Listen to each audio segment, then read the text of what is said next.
Amid the recent COVID-19 outbreak, hand sanitizer has become just as rare as graduates leaving college without student debt. But unlike that debt, you can do something about the hand sanitizer shortage: make it yourself.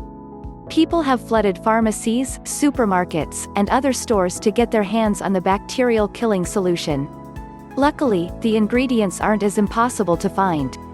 You can purchase all of the elements from your local pharmacy, grocery store or supermarket if they still have them. Blake Sutherland, the pharmacist at Riverside Pharmacy in Gainesville, recommends a simple mixture. Items you'll need: small bottles, 100 milliliters or around 5 ounces. Funnel. Isopropyl alcohol, 70 to 90%. Aloe vera gel. Clean skewer, utensil or thin object to mix ingredients. Optional: bottle of essential oil in lavender, sweet orange, mandarin or yuzu.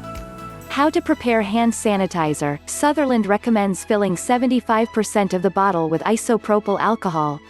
If you're using rubbing alcohol, make sure it contains at least 70% isopropyl alcohol. However, he said a bottle of 99% isopropyl alcohol is ideal for killing bacteria. Sutherland strongly advises against replacing isopropyl alcohol with vodka, and encourages people to closely examine the recipes they find online. Vodka is not recommended, and it's not going to have the effect you're wanting it to have, he said. People don't need to trust in anything they read online. Make sure everything you're reading is from a trusted source. The other 25% of the bottle should then be filled with aloe vera gel. Not enjoying the sweet smell of alcohol? Add some drops of essential oil to the mix. Danine Woody, certified aromatherapist and owner of the Spiced Brew in Gainesville, recommends putting 18 drops per ounce of either a citrus or lavender essential oil into a bottle.